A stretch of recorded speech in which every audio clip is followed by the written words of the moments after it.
Lesson 4-6, Introducing Partial Products Multiplication. In this lesson, you're going to solve number stories involving area. You're going to discuss strategies for multiplying a 3-digit number by a 1-digit number and explore partial products. And then I'll have you practice multiple-digit multiplication using the partial products method. But first, we're going to start with our mental math and fluency. Rounding.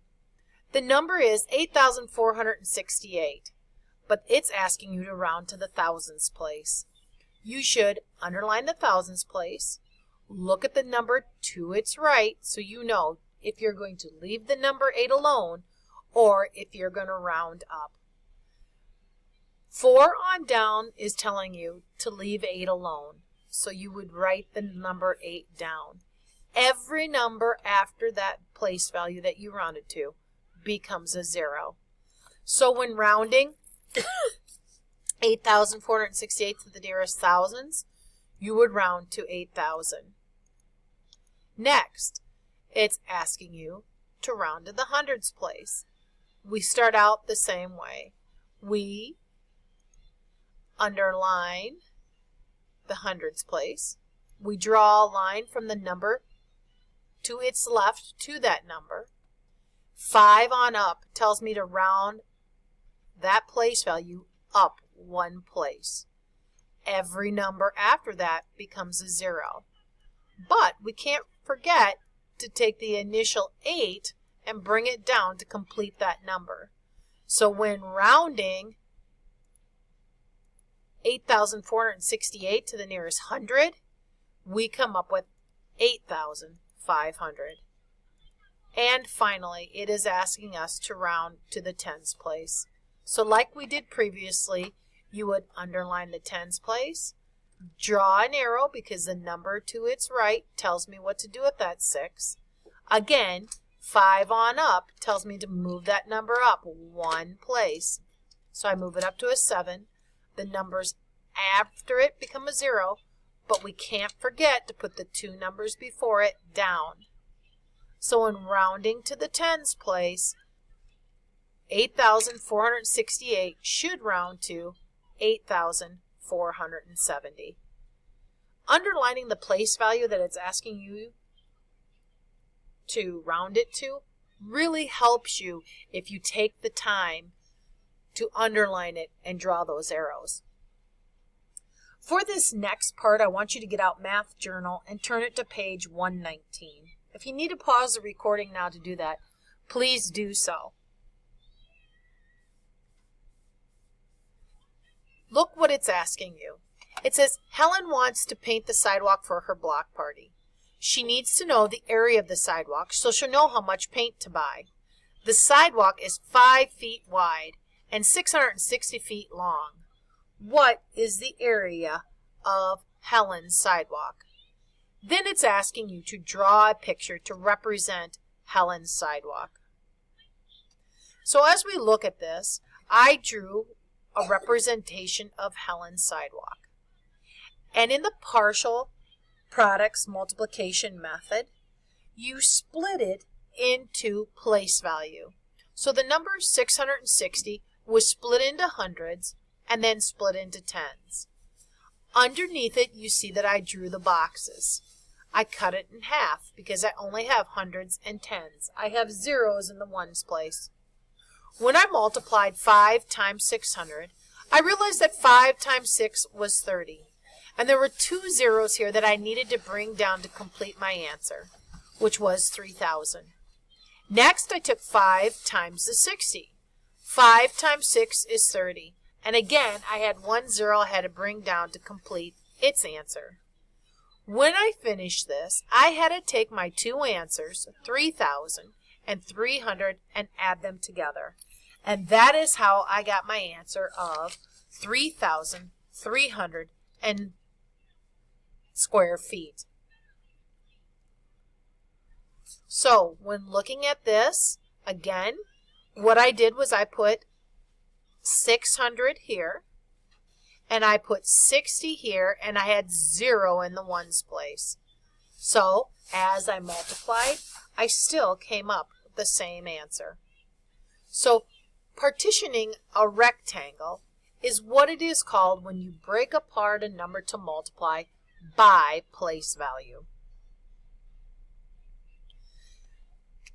Problem number 3 is also on page 119. It reads, the mayor wants to beautify part of the highway by planting marigolds. She wants to plant 4 marigolds along every foot of highway for an entire mile, or 5,280 feet. How many marigolds will she need? Draw a partitioned rectangle to represent the problem, then use partial products multiplication to record your work in a simpler way. So on the partitioned rectangle, I would have drawn 4 and knew that I was going to be multiplying it in 3 different sections.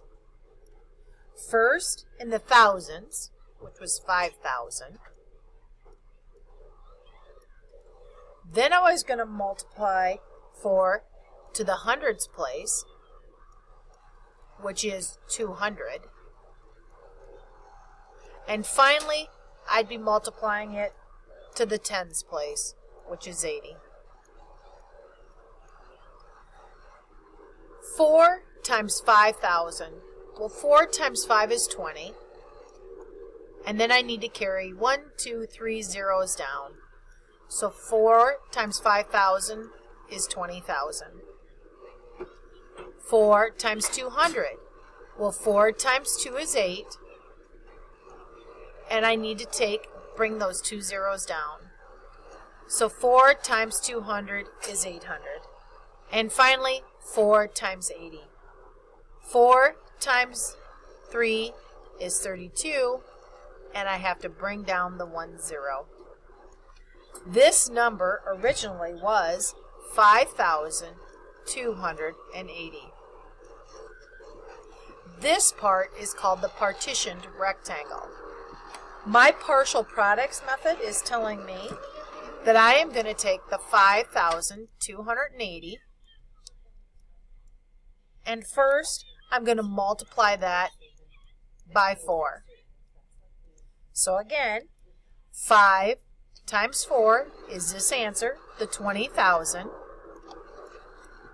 Then I take 4 times 200, which is 800.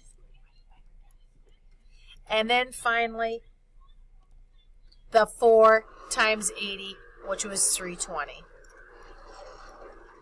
Again, when I added that up, I came up with my answer of 21,120. This is adding up this partial products multiplication method. There are a lot of steps doing the partial multiplication method, but it will help you to come up with the correct answer. And it is kind of a fun way to vary the methods that you use to get your answers. So, what are the connections between partitioning a rectangle and partial products multiplication? So the connection is that when you break them apart into place value and find their answer, you are partitioning the rectangle. And from that rectangle, you find the answers to those problems and then add them together, making it a partial products multiplication method. So how could you use partial products multiplication with 4-digit by 1-digit problems?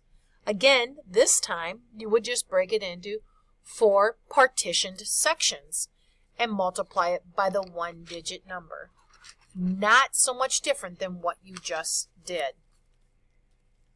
So again, you're being asked to draw a partitioned rectangle for the problem 54 times 7.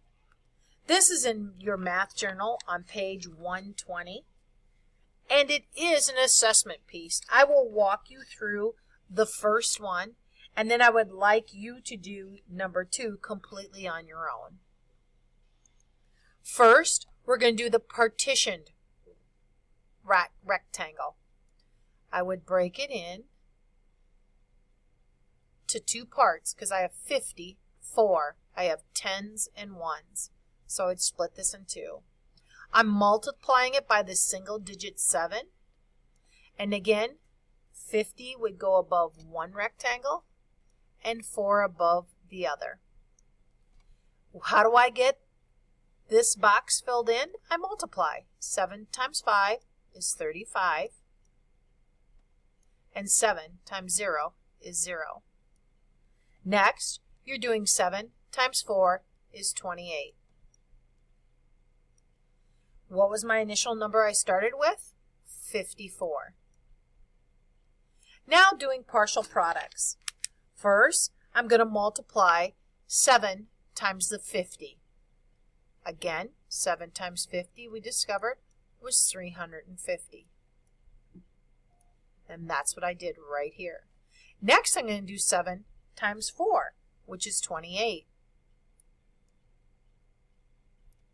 When I add those together, I notice that my answer is 378.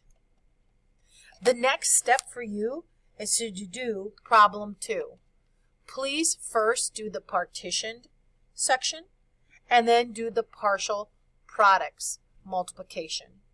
Pause the recording now and please do problem 2.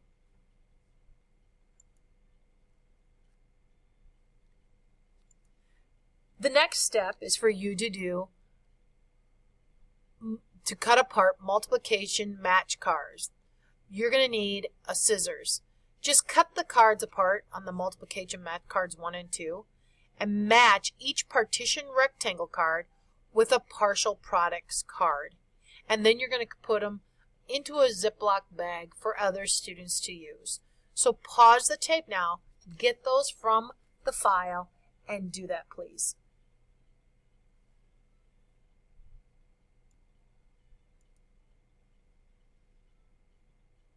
So which partial products correspond to which parts of the rectangle? Hopefully you're noticing that the hundreds went with the hundreds and that the 10 spot went with the tens.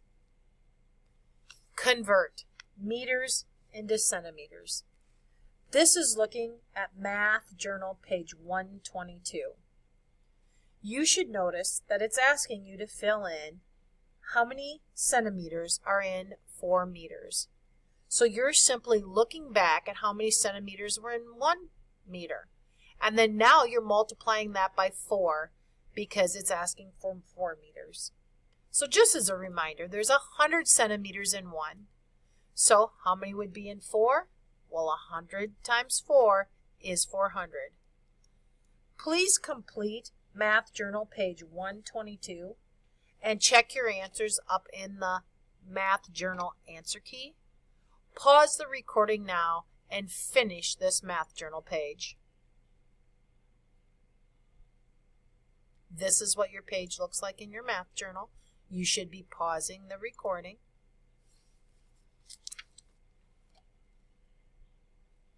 A blank number is a counting number that has exactly 2 different factors. Or hopefully you're remembering that's a prime number. And if you didn't remember that, I think you should be looking back in your journal because we did quite a bit with prime and composite numbers earlier. So on this line, you should have written prime number.